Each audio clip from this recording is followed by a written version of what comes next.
Les tunnels se perdent sur des centaines de mètres dans l'obscurité, entrecoupés de grottes jonchées de paillasses et d'ordures. Dans le nord malien, les forces gouvernementales et leurs alliés russes pensent avoir découvert un vaste réseau souterrain des groupes djihadistes.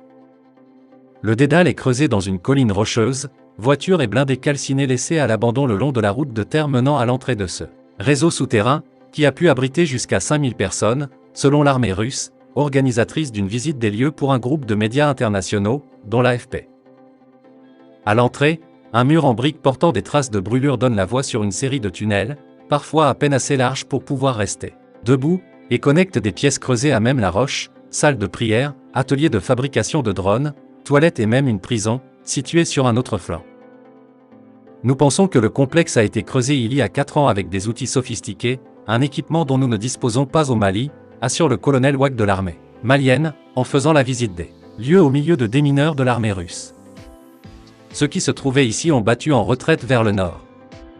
D'abord à Bandiagara, dans la région de Gao, puis encore plus loin lorsque la ville a été prise par l'armée malienne fin janvier, ajoute-t-il. Selon les forces gouvernementales, le complexe, dont la surface totale n'a pas encore été évaluée et qu'elles ont trouvé abandonné, abritait principalement des combattants du groupe Jek al-Islam et des djihadistes du Front Fateh al-Sham, ex-branche syrienne d'Al-Qaïda. L'AFP n'a pas eu la possibilité de vérifier ces informations de manière indépendante. Alors très chers auditeurs, qu'en pensez-vous? Laissez donc vos avis en commentaire et à bientôt pour de nouvelles notes d'information.